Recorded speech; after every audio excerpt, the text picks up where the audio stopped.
Oromummaan utuu maqaadhaan ta'ee silaa Oromoo baay'ee qabna turre. Oromoon utuu maqaadhaan ta'ee utuu maqaa Araarsoo, Tolasaa, Goobanaa, Badhaasaa, Dachaasaadhaan ta'ee Oromiyaan jaarraa kana guutuudhaaf garbummaa keessatti bilisummaa hagabamtee ina cuucamtu turte daawwattoota keenya. Kun miidiyaa ODM biyya Ameerikaa kutaa Massachusetts magaalaa Cambridge keessaa kallattiidhaan kan isinii darbu xiinxala malaammaltummaa nama tokko xiyyeeffate.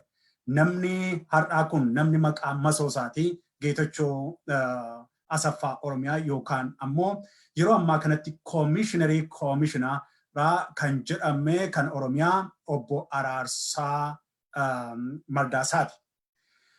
Qophiin keenya egaa naannaa sana xiyyeeffataa sana wal qabsiifnee wantoota tokko wantoota qabatamaa ragaadhaan galmeen seenaa keenyaa ol nuu keessee tokko walii wajjiniin kaasnee yeroo shiraa nama dhuunfaa kanaa ilaallutti naman asirratti amma iskiriinii irratti isin argisiisaa jiru kana yeroon isin argisiisutti jireenya Oromoo maraa yeroo ammaa keessatti keessumattuu duuba deebitanii waggaa 20-30 darbaniif namoota miidhaman namoota harkaa Oromootti miidhaman Oromoo keessaa Oromoo garboomaa akkasii keessatti namoota miidhaman akka yaadattan abdiin qabu. Sirni baroota darbaniif nu caccabsee ilmaan keenya qaroowwan keenya nu jalaa fixee warroota sirna nama akka kanaa irratti ijaaramanidha. Namni kun eenyuma kanaa 7-3 dura muudama haaraa kan fudhatedha. Namni kun garuu namni kun eenyu? Warri bilxiginnaa kun maaliif nama kana gara aangoo guddaatti fidani kan jedhu iccitoota gurguddaan har'a sitti himuudhaaf miidiyaa kootiin as ba'eera. Egaan ilmaan Oromoo hamma dhumaatti obsaan na duukaa akka turtan abdii qabaa. Mee ammas caalaa bultumee wajjiniinanii muuziqaa jeemsaa kanan isinii gadhiisa.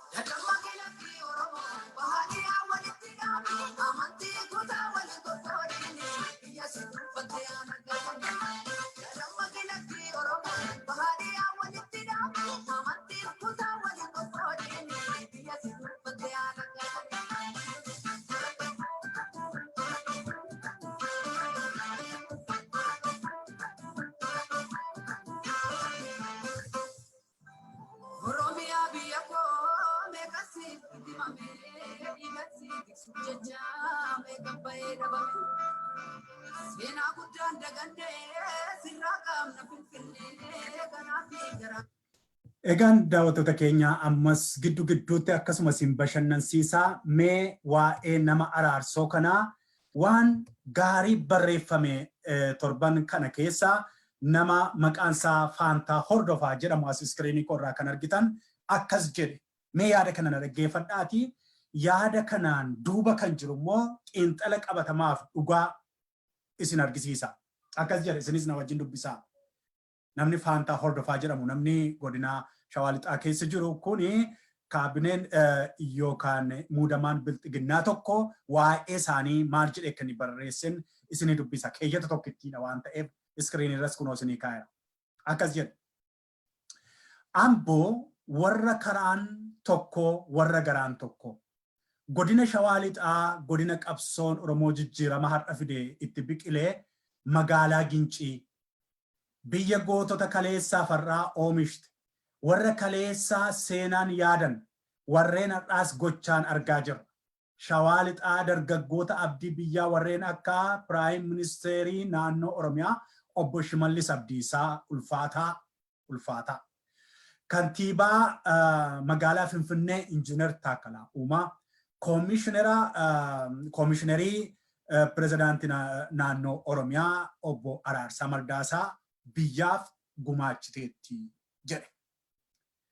kaleessa gaaffii eenyummaa Oromummaa fi qabsaa wareegamaa turan har'a bu'aa dhamaatii isaanii dhamdhamachuuf tokko jechuun eegalanii jiru. Jiraattonni godinaa Shawaa Lixaa naannaa ishee baga gammaddan baga kanaan isin ga'e jedha barreeffamichi daawwattoota ko. Barreeffama kanaan wajjiniin yeroo dubbistanii sammuun keessan akka baay'ee miidhamu nan beeka. Anis gaafan dhaamsa kana dubbisu wanta iddoo konkolaachisaa yookiin mannaariyaa jedhamu buufata konkolaachisaa tokko waan xinnoo tokko wannoo jedhaniitu namni kuni biyya gootota akkasii kana gootota sadii biqilchite jechuudhaan warra akka Shimallis Abdiisaa warra Taakkalaa Uumaa fi kan akka Araarsoo Mardaasaa kana galateeffata. Kun jedha gootota har'a lubbuun jiran qabsaa'ota har'a ija keenyaan of duratti ilaalaa jirrudha jedha. Dhaggeeffadhaa. Waa'ee Shimallisiif waa'ee Taakkalaa Uumaa ittiin isinii deebi'a. Waa'ee Taakkalaa amma tokko gidduu kanarraa dubbadheera waa'ee Shimallisitti deebi'a. Har'a xiyyeeffannoon koo namicha isin asirratti iskiriinii irratti argitan nama Araarsaa Mardaasaa jedhamu Komishineraa biyya Oromiyaati. Namichi kun poolisii Oromiyaa. Waa'ee nama kanaati. Namichi kun kan inni jaju waa'ee nama kanaati. Garuu namichi kun eenyu kan jedhu duuba deebinee keessumattuu Hurjii kan jedhamu kan barruu kana wabeeffachuudhaananii wanta inni godhaa ture tokko tokko yoon sinii kaase barruu kana warri harkarraa qabdan ni jirtu. Barruun Hurjii jedhamu kun adda bilisummaa qabsaa'ota adda bilisummaa Oromoo jalatti namoota ciccimoo warra turan hayyootatu kataba ture kan. Isaan maal jedhanii akka isaan nama yakkamaa kana keessumattuu Komishinerii Poolisii Oromiyaa yeroo ammaa kan ammaa Komishinerii Araarsaa Mardaasaa jedhamu kuni yakkamtoota kaleessa ilaali. Har'a garuu maqaa jijjiirratanii kaleessa wayyaanee kaleessa OPDO har'a bilxiginnaa maqaa jijjiirratanii muudama haaraadhaan warra as dhufan kana barruun kun maal jedha bara keessumattuu bara 1988 akka lakkoofsa biyyichaatti aanaa Gindabarat yeroo kantiibaa ta'ee bulchaa ture keessatti maal hojjechaa ture maal balleessaa ture kan jedhuu fi badiinni hojjechaa ture tokko tokkoon eenyuun akka ajjeese keessumattuu namoota akka ajajaa 10 Mokonnon Fullaa nama jedhamu ajajaa 10 Abarraa akka Waaqii fi obbo Maqaasaa yaadatee nama jedhamu wajjiniin ta'uudhaan adda dureedhaan immoo ajaja nama kanaa jalatti yakki gurguddaan ilmaan Oromoo irratti ta'aa ture maali kan jedhu ofii korraa utuu hin taane isinii seenessuurraa utuu hin taane maatiin miidhamaa tokko maatiin miidhamaa yookiin durbiiwwansaa obboloowwansaa kan itti dhabe nama tokkon toorarra gashee isinii wajjiniin akka inni kallattumaan amma isinitti dubbatuun taasisa. Kan kootti boodan dhufa xiinxala lafaa qabutti boodanitti dhufa. Namni kun nama Yuunivarsiitii Wallaggaa keessatti Siivil Injiineringii waggaa arfaffaa barataa ture. Qeerroo Oromoo, qaroo Oromoo, barreessaa Oromoo yeroo ta'u namni sinas kunoo iskiriinii irratti ilaaltan kuni dargaggoo mootummaa Abdii nama jedhamu Siivil Injiineringii waggaa arfaffaa Wallaggaa Yuunivarsiitii irraa academic dismissal nama ari'ame bara 2014 total dismissal nama ta'ee barnoota isaarraa sirni sun haqee yeroo baay'ee immoo mana hidhaa adda addaatti kachallee beeta mangistii Amboo keessatti maa'ikalaawwi keessatti yeroo meeqa deddeebi'uudhaan nama hidhaa gidiraa adda addaa argee fi keessumattuu miidhama qaama reebichaa dukkana keessatti yeroo itti mana dukkanaa keessatti ji'a 8 hagabsanii miidhanii uleen irraan dhaabanne garafamaa ture nama kana nama maatii isaa keessaa namni kun galaafate namni Komishinerii Poolisii Oromiyaa obbo Araarsoo Mardaasaa kun nama inni galaafate keessaa nama kana namni kun gurbaan kun baqatee miilaan lubbuusaa baafatee Keeniyaa yookiin Naayiroobii ture achi booda amma adeemsa keessaa tattaafatee biyya Kanaadaa ga'ee har'a lubbuudhaan jira. Namni kun yeroo itti biyya keessatti jarri lubbuu isaayyuu balleessaniiru jennee karaa qeerrootiin karaa hedduutiin gabaasaa turre keessatti miidiyaadhaaf gabaabasamaa yerootti ture jira. Yeroo inni mana hidhaa ture ani mataan koo biyyan ture riyaa kootii wal bira bullee beeknaa addumaan immoo aartiin Oromoo wal nu barsiisee kitaaba akka malee bareedaa tokko barreessee namni kun idiit godheefiin jira. Nama sanan toorarraa qaba akka carraa ta'e har'aa biyya Kanaadaarra jira.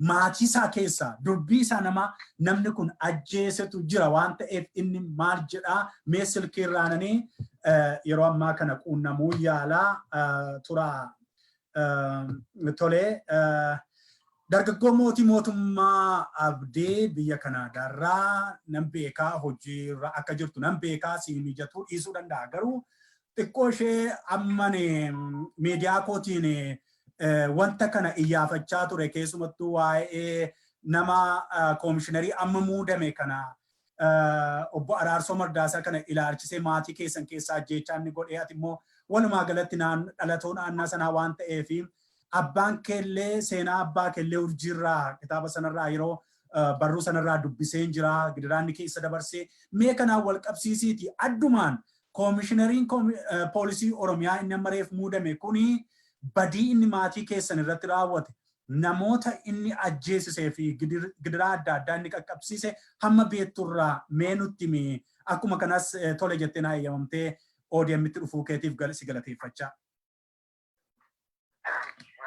Galatoomii beekanii ani mootummaan jedhama. Araarsaa Mardaasaa itti gaafatamaa bulchiinsa aanaa Gindabaratti yeroo ture humnoonni hidhatan humnoonni naannoo Gindabaratti meeshaa roobii fi giddu galeessa Oromiyaa kanarra soso'anii turani. Sababa kanaatiin immoo mootummaan kun makalaakaa namoota afaan biqiltuu malee hin beekne achi daramatee jarreen kana adamsiisaaf lola guddaa ture bara 1988 kan lakkoofsa biyyaatti yookiin immoo amma bara 1990 jechuudha akka lakkoofsa keenyaatti. So namichi kuni egaa beektaa maatii walumaa galatti naannoo giddu galeessaa hundumaayyuu fichisiisaa ture. Kanaaf namicha kanaa akka jiran ibsu hin beeku wasitti himuu fi ani yeroo sun mucaa xiqqaan ture namicha kana bineensa wal fakkeessuu hin danda'a jechuudha. Namicha kana bineensa wal fakkeessuu hin danda'a. Maali jennaani ilmoo ajjeesee abbaa malee hambisee abbaa ajjeesee ilmoo abbaa malee hambisee waan baay'ee godhe jechuudha. Fakkeenyaaf caalaa kabbabaa kan jedhamu fannisee osoo reebuu harka isaatti du'e. Namichi kun egaa kana qofaan kan inni godhe tokkicha mee yeroo tokkicha naaf qabi beekanii iddoo hojiin jira. Haa ta'u tole sittan deebi'aa ittuman fufaa. Egaan daawwattoota keenyaa dhiifamaa dargaggoo kana viidiyoodhaanis as miidiyaa kootti fideetan nan haasofsiisaa. Egaa kan inni haasa'aa jiru nama Komishineriin kun ajjeesse keessaa namni kun namoonni dhalatoota naannaa sanaa taatan hin beektu. Caalaa kabbadaa hin beektu. Caalaa kabbadaa bokkuu. Namni kun nama Komishineriin kun ajjeessisedha. Kan baay'ee isin gaddisiisu deebi'ee nutti obbo Abdiini mootummaa Abdii abbaadhaaf nama ilma tokkichaa wajjiniin mana hidhaatti gashanii ilma isaa ajjeesanii bakkeetti gatanii tokkittii qabaa tokkittii akka ijaa qabaa isa garuu baasanii ilma keessi ajjeefne irraa beena qiitii reeffa ishee kottaaqii fudhiitii owwaalladhi hoositti toleedhanii akka meetira meeqaa bosona keessatti gatanii deemee dhaqee ilma isaa fudhatee deebi'ee owwaallateedha. Kun seenaa dhugaa uummata naannoo sanaa keessa jirudha. Kanaaf immoo ragaa dhugaanii dhiyoo kana ji'a muraasa duraa tole mootii achuma naa ture. Ji'a muraasa duraa obboleessi isaa maatiin du'eennaanii dhaqee owwaaluu dadhabe. Sababiin isaa namichi kun biyya sana dhaquu hin danda'u. baay'ee Oromoo baay'ee ficcisiiseera waan ta'eef. Meetti bagaanaa deebite mootii baay'ee dhiifatama guddaan si gaafadha akka hojiirootu jirtu akka ati na duukaa wannoo jechaa jirtu qophicha seentee gara fuulduraatti viidiyoodhaan isin haasofsiistaa meedduma sila jalqabderraa kaasii keessumattuu namoota harka nama kanaatti wareegaman yoo maqaa dha'uu hin dandeessa ta'e lamaan sadan tokko. Durbii dhuma kiyyaadha baay'ee isaanii caalaa kabbabaa kan jedhamu. Harka isaanitti osoo fannisanii reebanii harka isaanitti wareegame. Guyyaa fannoo fannisanii reebanii obboleessi biyya keessa jira. Inni ogeessa fayyaa ture waraana Yakkaa kan jedhamu ture. Caalaa kabbabaa kana immoo shiftaa soortee akkuma kun shiftaa soortanii maal jedhanii naannoo Wallaggaatti fi naannoo Gujiitti uummata fixaa jiran kan. Isaan kanaanis shiftaa soortanii kan jedhudha ture jechuudha. Yeroo suni nama baay'eetu ajjeefame. Fakkeenyaaf naannoo Gindibara sun keessatti ajjeesaniituma bosonatti awwaaluyyuu reeffa namaayyuu hin kennaniyyuu ture yeroo sun jechuudha. Eessumni kiyyaallee keessuma ture innis fannoo sun irratti reebamaa ture aga ammaa dhibamaa jira inni eessumni kiyya sun jechuudha. Tuubboo qoonqoo kanaatu gargar gore. Caalaa Baqqalaa kan jedhamuti abbaadhaaf ilma tokkicha. Humna riphee lolaa naannoo sunii turanidha Caalaa Baqqalaa kuni. Akka tasaa namumti basaasuma jala ka'anii wal ga'iidhaaf waamanii kan inni qabame naannoo Finfinneetti. Abbaadhaan dhaqanii mana hidhaatti mucaa kee qabnee jirraa jedhanii mucaa kiyya tokkicha na jala najjeessinaa nan gorfadhaa mucaan koo tokkicha anaafi jedhee kadhataa ture. Fidanii dhufanii naannoo Gindibara irratti Caalaa Baqqalaa fi nama naannoo Walisoo tokko achitti ajjeesanii jechuudha. Caalaa Baqqalaa tokko immoo Fayyeeraa Baqqalaa. Fayyeeraa Baqqalaa Caalaa Baqqalaa achitti ajjeesanii. Sana booda lafa fagoo deemanii dhufanii mana hidhaatti abbaadhaanii bilisa baatee akka mucaan kee ajjeefameera deemi reeffasaa gaafadhu jedhanii. Abbaani kophaan mataa dhaqee aga reeffa mucaasaa lafa sa'aatii 8 ol deemee reeffa mucaasaa dhaqee kaasutti reeffi ijoollee lamaaniyyuu achuma ture. Reeffa isaanii kaasee achi awwaallatanii jechuudha. Jaarsutti yeroon sun hin bubbullee waggaa masaatti du'an. Kana hundumaayyuu kan Tigiree fuudhee ollaa keessa deemee hawaasa reessisee hawaasa salphisiisee waamee qaqqoolchaa ture nama kanadha jechuudha. Araarsaa Mardaasaa kanadha jechuudha. Yeroo sunitti uummanni hundi ni reebamaa, namni hundi ni reebamaa, namni maatii qonnaa keessa jiru ni reebamaa, yoo dubbate rasaa sana ajjeefamaa waan hamaa ture jechuudha naannoo Gindibara sun irratti. Egaa waan namichi kun gochaa ture waan hamaa waan ture uummannis akka dabaatti waan laalaa ture egaa mishinii isaanii achirraa xumuratanii waraanni mootummaa namicha kana najjeesu waan jedheef namoota arfan kana maqaasaa yaadatee faa dabalatee achirraa kaasanii jechuudha. Achi kaasanii gara biraa geessan. Gara biraa geessanii uummanni barbaadaa turre nutiyyuu barbaadaa turre maali jennaani nama baay'eetu harkataatti badee dhiyoo kana immoo eeganii warri bilbiltuginnaa kun gara aangootti dhufanii Komishinii Oromiyaa godhanii muuduu isaanii dhaga'ee egaa kanatti ture jechuudha. Mootummaa abdii nan beeka waan baay'ee dubbachuu hin dandeessaa.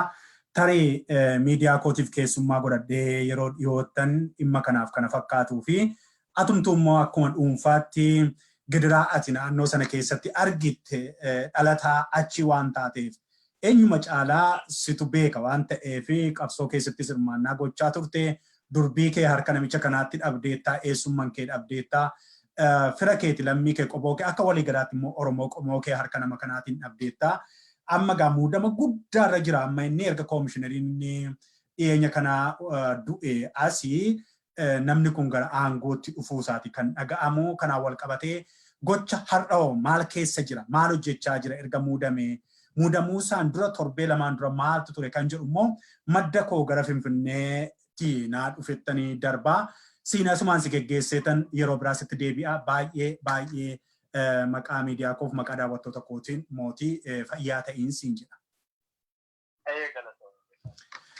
Egaan daawwattoota keenyaa obbo Mootii Mootummaa Abdii kan firoota isaa itti dhabee durbiiwwan isaa itti dhabee harka namicha kanaatiin harka nama har'a Komishinerii Komishinaa Poolisii Oromiyaa ta'ee nama muudama guddaa kanaa harka Abii fi deeggarsa Shimallisii fi Taakkalee Uumaa fa'iin namni kun gara muudamaatti dhufeera. Namoota akkasii warri bilxiginnaa muuduun maaliif barbaachise kan jedhu achumaan akkasiin of gaafataa deemtaniifidha nama kana dhiyeessine. Yeroo ammaatti egaa keessa Abiy Ahmed nama kanaa sadarkaa Shawaa keessattis namni kun hooggansaa tureera. Namni Araarsaa Mardaasaa jedhamu kuni mana miliyoona 3 kaashii biteefiitu Abiy Ahmed amma Finfinnee keessa jira. Namni kuni badhaasa jechuudha. Badhaasa ilmaan Oromoo, qaqaaliiwwan Oromoo abbaa kana gidirsee tokkicha isaas haati 8 deemsee reeffa nama fudhachiise. Nama qaruuwwan Oromoo ficcisiisee fi badhaasa Abiy Ahmed yeroo ammaa kanatti godhee fi mana miliyoona 3 bituufiidhaan mana sana qofa miti. Mana sana bitee fi tika itti ijaaree walumaa gala kan Oromiyaa iyyuu hundayyuu hoogganii jedhee fi kennee fi jechuudha yeroo ammaa kana keessatti. Hojii bilxiginnaan hojii warra amma biyya bulchaa jiranii tokko tokkoon isinitti agarsiisuufan kana qabadheetan dhufe daawwattoota keenya.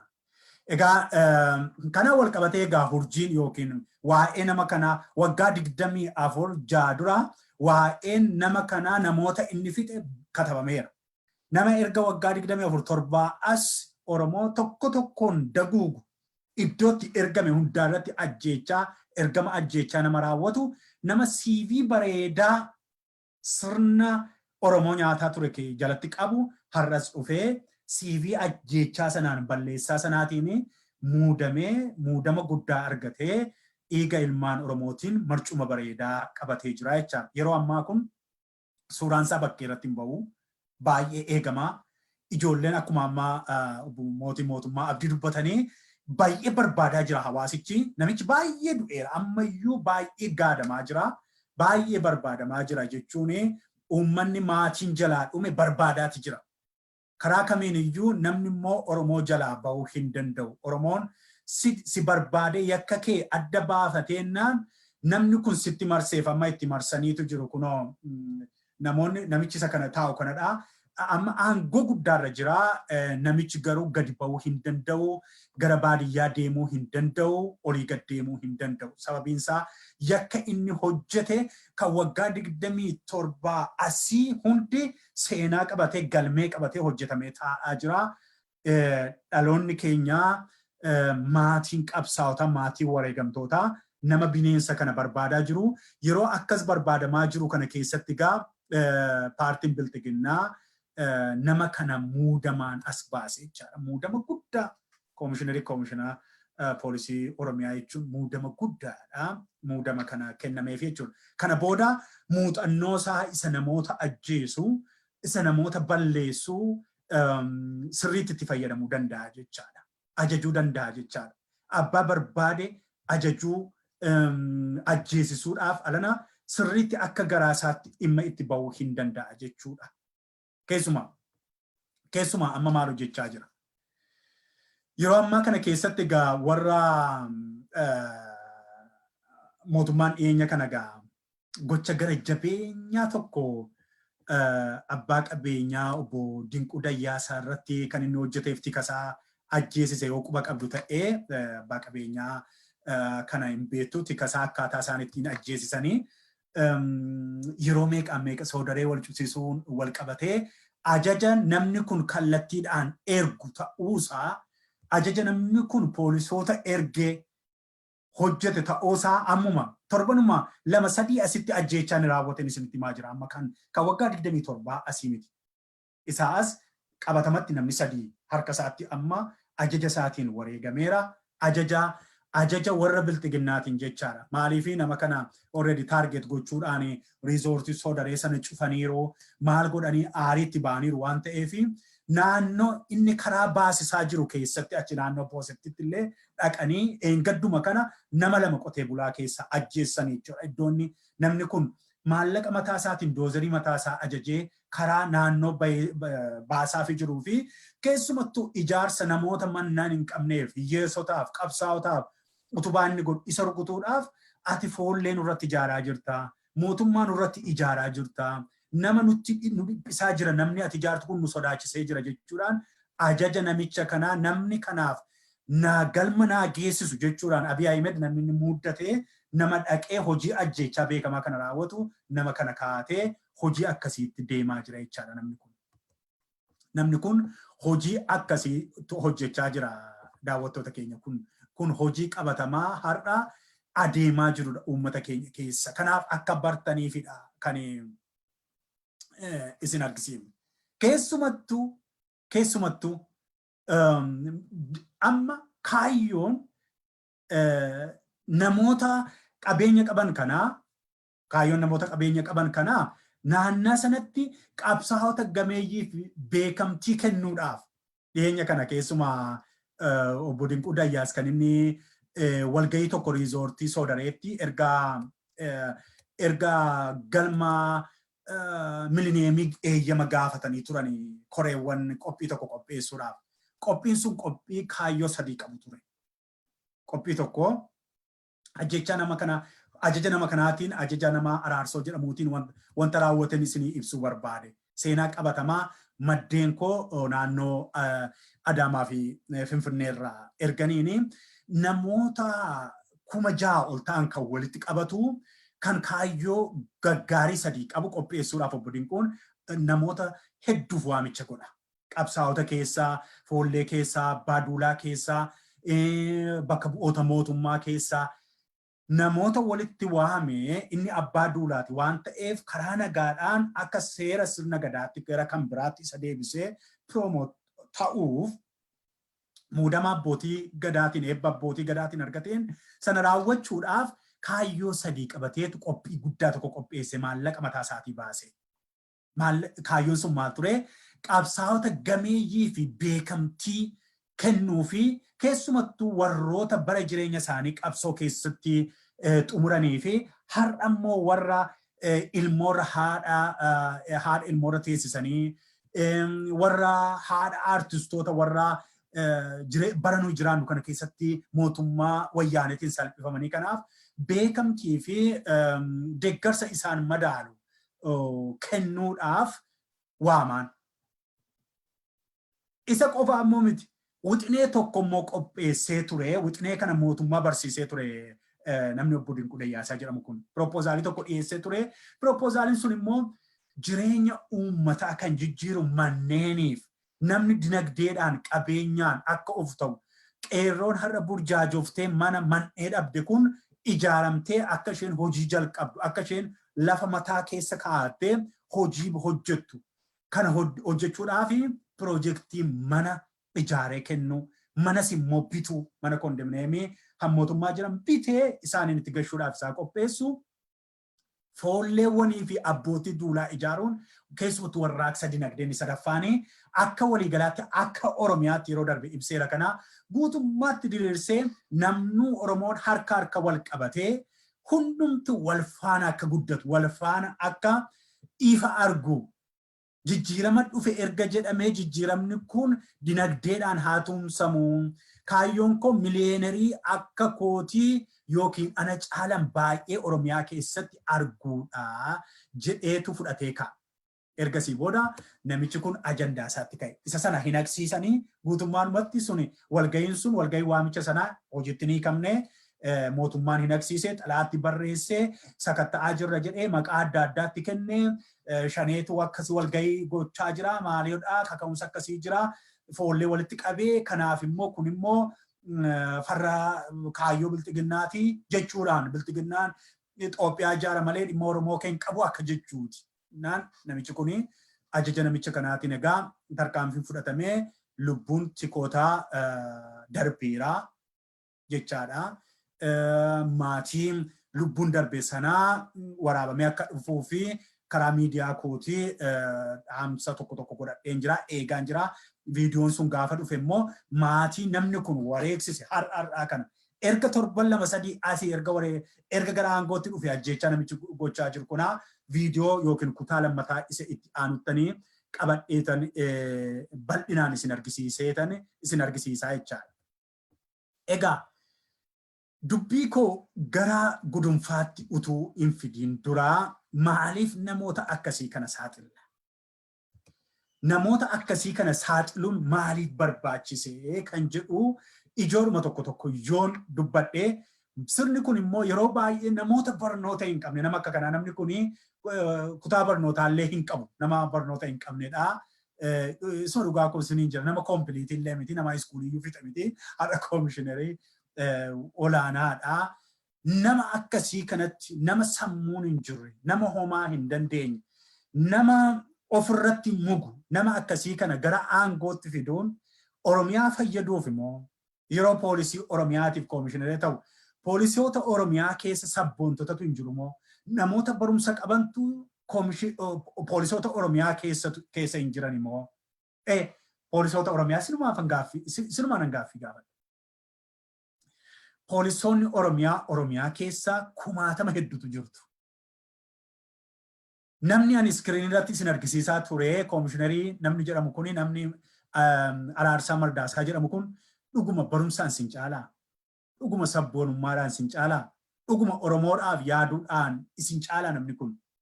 Isin keessa namni iddoo sana muudamuudhaaf malu hin jiru moo maaliif isin irraa dhiibamtanii namni yeroo dheeraa bara dheeraa ilmaan namaa funaansisaa ture kun ilmaan Oromoo dagoogsisaa ture kun maaliif gara aangootti dhufe jettanii yaaddu isin kana yaaddanii beektu. Egaa nama murtiin ajjeechaa isaaf malu namatti murtii ajjeechaa murteessuun hin cima miti. Inni murteessaa ture, inni ajjeesisaa ture, inni dhaqeeti reeffa kee barbaannaan fudhee wayyaaniraan ajajamee waan allee gochaa ture keessumaa bara 2004 amma 2005 yeroo kantiibaa Gindabarat ture sanatti akka obboleessi keenya mootiin silanuu ibsetti. Kana qofa miti. Godina Shawaa ba'aa bulchaa ture namni kun. Namni kun kan inni ittiin beekamu madda koo tokko gaafa ni beeksisa eengadda waa'ee isaa maxxansuu shamarra tokkotu dhaamsa naa erge. Maqaa koo hin baasin jette. Isa dhugaan isinitti himaan. Maqaa koo garuu hin maxxansin. Naan jettee dhaamsa isheen natti ergite nama kanatu kana godhaa. Nama mugaa akkasii kanatu hojii akkasii hojjeta jettanii kan isin hin yaadne yeroo Shawaa ba'aa bulchaa ture anaan mataa koo jette. Anaan mataa koo hojiin sii kennisiisaa jedheetu konkolaataa isaatiin na fuudhee deeme magaalaa Finfinnee keessa lafa ani hin beekne. Ani jette ani hootela hin beeku jette. Ani mana gurguddaa hin beeku jette. Ani ijoollee dubaraati jette. Mana barumsaa fixeetan hojii dhabee rakkataa jira jette. Ani aqee Finfinneedhaayyuu hojii sii kennisiisuu nan danda'a namattan si geessaa kottuudhee na fuudhee deemee isa kaan isin itti guutaa ittiin guutuun. Maaliif waan safuu akkasii nama maanguddoo jaarsaa waggaa beeku umurii namaa tilmaamuun yookiin 70dha 80dha hin beeku umurii nama kanaa. Waggaa muraasa dura. Kun waggaa 5-20 dura miti waggaa 2-3 duraan kun. Shamarran hojiin sinii erga hojii sagaagalummaatti nama bobba'e nama safuu hin qabne nama ajjeesu balleessituu akka kanaa obboleettii kana sagalee ishee iyyuu dhageessuu waan danda'a garuu gaarii miti obboloota durbaa asirratti suuraa isaanii fidanii akkas ta'e jechuudhaan gara fuulduraattis kana naa beekaa. Miidiyaan ODM yookiin gama taajjabbiitiin icitoota baay'een baasa kana booda. Kana keessatti an maddeen koo yoo isin naa eeyyamtan malee akka obbo mootummaa abdii amma silkiidhaan argadhee tolee rakkoon qabu suuraa koo iskiriinii rakkaa'ee silkiidhaan iddoo hojiin jira xinnoo isheerraan dubbadha guyyaa biraa garuu viidiyoodhaanuu sirriitti si ibsanaa jedha. Namoota akkas fedha qaban malee warra maddanaa kennan suuraa keessanis hin barbaadu sagalee keessanis hin dhiyeessu sababiinsaa namni tokko akkas hin beeku hin barbaadu. Karaa wal beennu sanaatiin ergaa ragaa garuu ergaa ani garuu homaa waan hin sodaanneef asirratti gocha namootaa tokko lamaanan saaxila. Sababiinsaa Oromoon miidhamuu hin qabu. Sabni keenya miidhamuu hin qabu. Dhiiguu hin qabu uummanni keenya. Garaaf namni kuni hojii sagaagalummaadhaan nama beekamaa, nama xurii, nama akkasiiti namni Abiy Ahmed har'aa ol fidee Shimallis Abdiisaa fi utuu dubbannu paartii tiimii lamatu jira ijoollee. Tiimii lamatu jira. Ishee kana gidduutti si ibseetan gara gudunfaatti dhufa. Tiimiin biyya keessa jiru tiimiin lamaa tiim lammaa jedhamee kan bahe tokko duraa tokko jira. Maqaa lammaa fudhatee. Inni ammoo lammaffaa immoo tiim bilxiginnaa kan jedhu ka'eera. Tiim lammaan suni tiim bilxiginnaatti adda qoodameera amma. Tiimiin lamaanuu garuu jiru. Yeroo ammaa kana keessatti tiim lammaan hacuuccaa hamaa keessa jiru. Iccita irra deebi'eensi hojjedha kana viidiyoosaa. Tiim lammaan sun warri lammaa jalatti hamma tokko sabboonummaaf quuqama oromummaatiin ka'an har'a miidhama guddaa keessa jiru. Aangoorraa rukutamaniiru. Tiim bilxiginnaan iddoo qabateera. Tiim bilxiginnaa kana gaa tiim nafxanyaa jechuu dandeessaa, tiim minilik jechuu dandeessaa, tiim sirna durii jechuu dandeessaa. In short, tiim Itoophiyaa tokkitti jechuu dandeessaa, waan kan barbaadu jechuu dandeessa. Isaan kun amma yeroon kan isaaniiti. Isaan sabboontota taarget godhee dha'aa jira amma. Ijaarsa kana jalatti egaa warra akka Araarsoo kanadha. Mardaasaa kana, warra akka Taakkalee Uumaa kana, warra akka Shimallis kana sababiinsaa warra akka Abiy Ahmed kana. Hoogganummaan Abiy Ahmedidha. Isa jalatti tiim elaagaa Abiy maal keessa ture? Tiim lammaa keessa ture. Taakkaleen fa'aa maal turan? Tiim lammaa keessa turan. Achi keessaa ba'anii Abiy Ahmed ofiisaa ijaarrate. Lammaa achi rukuteetu. Lammaan amma qarqaratti achi rukutameetu hammataa isaatii sirna sana kan galma isaan ga'u mul'ata inni qabu mul'ata Itoophiyaawii tokkittii sanaa mul'ata Oromoo hacuucuuf Oromoo jaamsu sana kan galma isaaf ga'u warra akka lammaafaa miti. Warra akka immoo abbootii qabeenyaa akka Dinquu Dayyaasaa fa'aa kana miti. Isaan hin ta'an. Sini galaa jiraa? Warra akka eenyu isheen ittaantuu Lammaa Magarsaa durii dubartittii sabboontuu sana. Ishee Shaashamannee irratti ija jabinaan warra Tigiree kanatti dubbatte sana. Warra akkasii miti. Ishee ari'eera. Waluma faana Lammaa Magarsaa wajjiniin ari'e. Warroota kaan immoo warroota tiim lammaa keessa jirtu immoo ishee kaan immoo aangoodhaan biyya alaa baase namicha akka mana murtii olaanaa sanarra hojjetu faasiin ari'e. Warra akka Warqinaa Gabayyoo faas gara Jibuutiitti achi ofirraa ari'e. Isaan xiqqoo isaan kun tiimiin kun warra akka Abbaa Duulaa fa'aa kun isaan kun warra Oromummaa xiqqoo Oromummaan kun akka ol ka'u warra barbaadanidha jirri. Iccita kana gadi fageenyaan qorachaa jira waan ta'eefi bifa dookumentariitiin ansii fida. Mata dureedhuma tiim lammaa versus tiim bilxiginnaa kan jiru hojjedheen sinii fida. Eenyu akka ta'e bartanii Oromoon warra gumaacha gochuu fi qabdaniif gumaacha hogootan. Warra immoo dhugaatti diina inni kaate jettan immoo kaategorii sana akka laattaniifani dookumentarii bareedaa hojjedhee sin agarsiisa. Caasaan sun immoo amma eessaatti akka ni dagaage nan beeka waan ta'eefi isa sana tokko lamaanan isin agarsiisa. Egaa namni Abiy Ahmed kunillee egaa yeroo baay'ee abdiinsaa warra nafxanyoota kanadha. Maaliif warra soddaatu waan ta'eef. Ani warra akka Taakkalee Uumaa kun, warra akka Shimallis fa'aa kun maal akka isaan abdatanii, warra akka Araarsoo fa'aa kun, warra akka namicha kanaa kun maal abdatanii akka isin Oromoo hacuucanii, Oromoo ajjeestanii, abbootii qabeenyaa daraarsitanii, tika isaanii jalatti rukuttanii, hojjetoota isaanii jalaa ajjeesaa jirtan kun eenyuun abdattanii akkasiin akkas gootan Oromoon miliyoona 50-60tti dugda gattanii nafxanyaatti achi galagaltanii hojii isin hojjechaa jirtan obbo Taakkalee Uumaa, obbo Shimallis Abdiisaa namni kun isin waan isin hojjetaa jirtan ani beeku eenyuun akkasin abdattan walitti deebina dookumentarii koo itti aanu tiim Lammaa versus tiim Bilxiginnaa jedhunanii qindeeffadhee itti dhufa. Olii gallee jira. Kun kan kutaa tokkoffaati waan ta'eef. Egaa yaa daawwattuu tokko nama ajjeesuun ajaja Abiyyiin fudhatanii dalaga hamaa akkasii hojjechuun keessumattuu yaadattu yoo ta'e gidduu darbee kana ajjeechaa Komishinerii Salamoon Taaddasaa irratti raawwatame hundi keenya gaddineera. Hundi keenya gaddineera. Namni kuni warra jiran keessaa Komishinerii inni bakka buufame kun eenyu suuraa isaatu na ergitanii natti tola. Komishinerii dhiyeenya kana ajjeefame namichi ajjeesise namichi kun qindeessa isaa keessaa harka qabaa jedha maddi ko. Komishinerii Salamoon Taaddasaa sana keessaa harka akka qabu. Sana yeroo baay'ee magaa maayidhanii gabaasaa turanii shaneeta ajjeesee maaloo dhadhee butaayin faa kun maaloo faa kun gabaasaa turan miti. Kanarraa kan ka'e ammaa hooggantoota abaa'oo kana mana hidhaatti naqaa turan miti. Garuu yeroo waa ajjeesan akeekaan ajjeesu. Eenyu suuraa sanaa fidi isaan kana.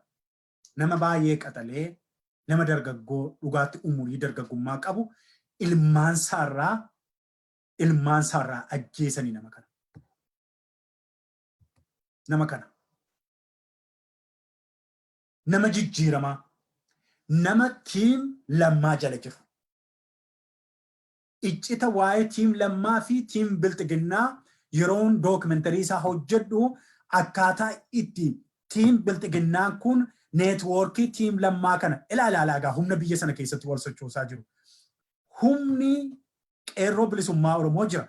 Humni foollee jira biyya sana keessatti ciminaan kan ijaarame waa'ee sirna gadaa keessatti. Humni jaarmiyoota adda addaa jira. Humni bosona jiru jira. Humni magaalaa jiru jira. Humni jaarmiyoota siyaasaatiin ijaarame jira. Tokko tokkoon diiteeliitti galaa. Humni tiim Lammaa jira. Isaan kun walirraa fagoo miti. Ajandaaf kaayyoo isaan Oromoof Oromiyaa irratti qaban baay'ee gargar fagoo miti. Waan tokko ta'amee hojjetamuu danda'amudha. Kanaaf immoo namoota isaan keessatti qaroo ta'an Komishineriis haa ta'u, poolisiis haa ta'u, maalis haa ta'u, hooggansas haa ta'u gar tokkotti erganiitu rukuchiisu ofumaan. Rukuchiisu. Achi booda shaneet ajjeese.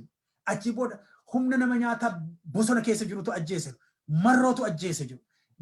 Gollichaatu ajjeese. Argitee jaala akkasiitu ajjeese. Shaneen shiftaadhaan ajjeesaa jirti. Hooggantoota qabsaa'ota keenya jetti tiim Bilxiginnaa.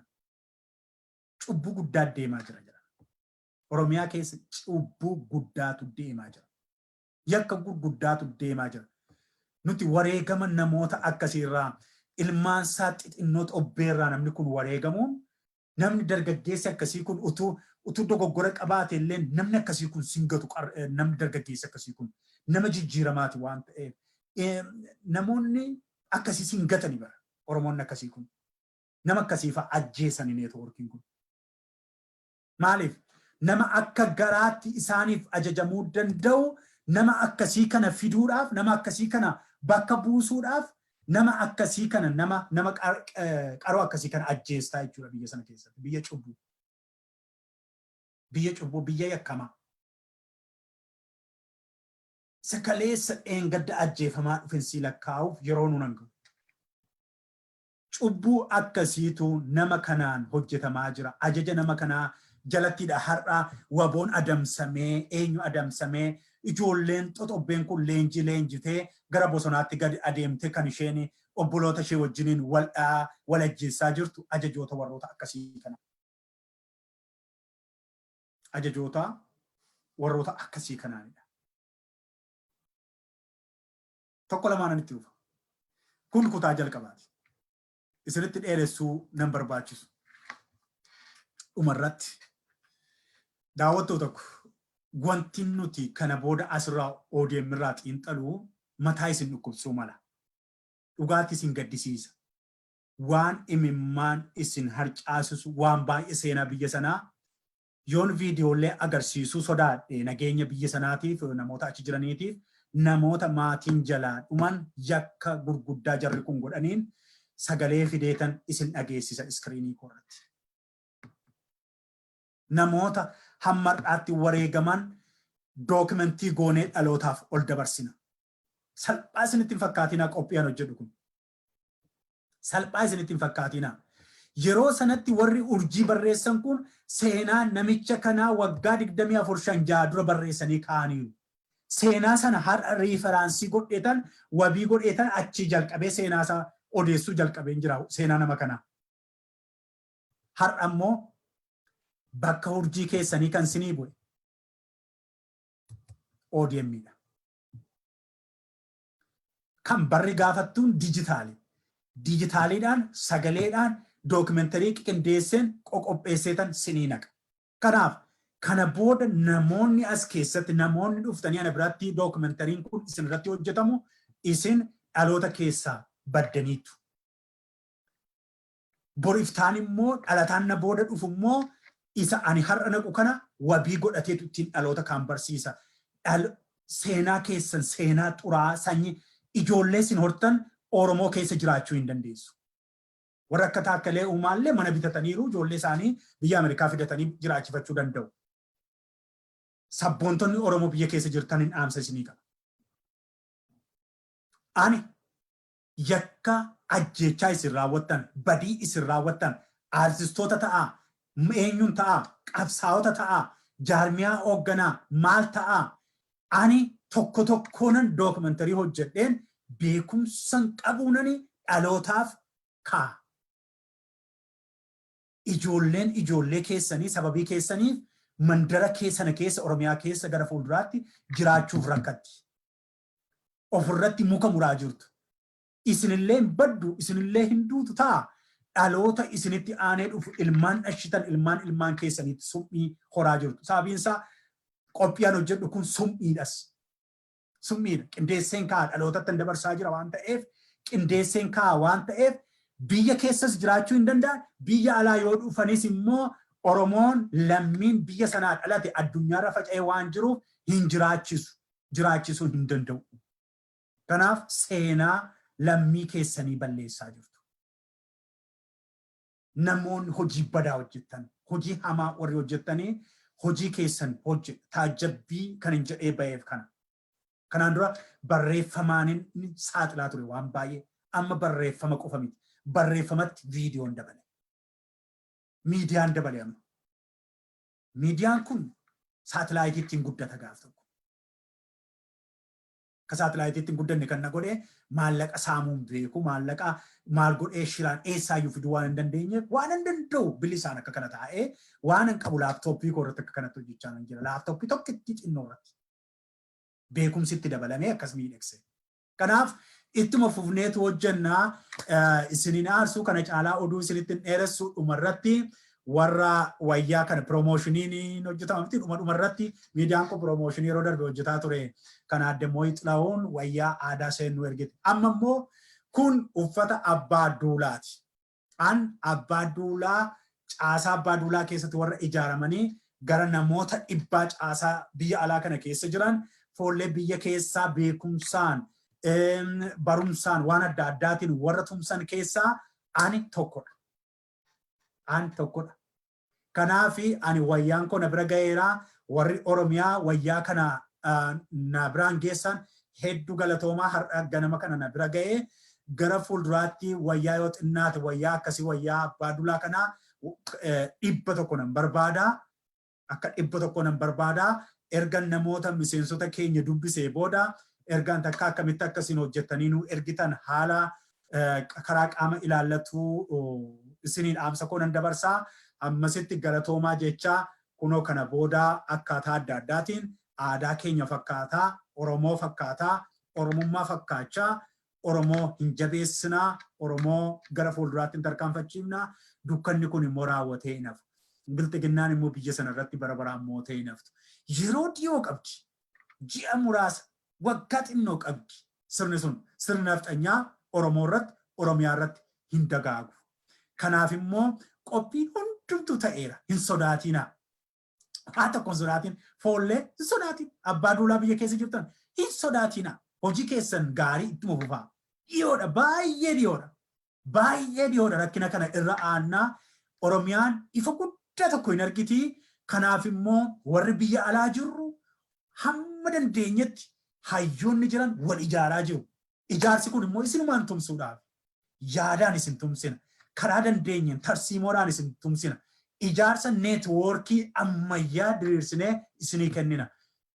Yoo Waaqayyo jedhe fagoo miti waa'een Oromoo waa'een Oromiyaa. Kanaafi harka biltiginnaatti kufnaa saamamnee hafnaa bannee mancaanee buqqaanee lafa kenninee dachee kenninee qullaa keessaa baana jettanii xinnoo isheen shakkiinaa. Yeroo dhiyoo gidduutti ifti tokko hin baati. Sanaaf immoo hojiin hundumtuu iddoo isaatti bareedeetu jira. Hundumtuu harka wal qabatee hojiitti jira. Wal jajjabeessa. Warri tiimii biltiginnaa keessa fooliidhaaf seentan immoo foolii sana erga fuunfattanii isin fayyadee taanaan keessaa bubbutadhaati ba'a. Keessaa yaa'aati caasaadhuma dur irratti erbuu fi waadaa seentan sanatti deebi'a. Homaa hin fayyadu. Waan baay'ee isin adeemsistu miti homaa mitiiti as deebi'aati hojii keessan akkuma sanatti nu hojjedhaa. Miidiyaa adda addaa keessa kan jirtan hojii gaggaarii hojjechaa kan jirtan odeeffannoo ergaa kan jirtan dhaabbileen adda addaa odeeffannoo citaawaa achi keessaa gadi ba'uu hin dandeenye warri nu ergitan hedduun isin galateeffadha. Isin saba keessan du'a oolchaa jirtu.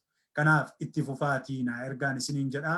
Fayyaa ta'aa qophii ODM kan biroo wajjiniin walitti deebinaa waa'ee obbo Araarsoo Mardaasaa kutaa lammaffaa obbo Mootummaa Abdii fi keessummaa biraa qabadheetanii kutaa lammaffaa isaa isa itti aanutti qindeesseen dhiyaadhaa. Fayyaa ta'aa Waaqayyo isin faana haa ta'u.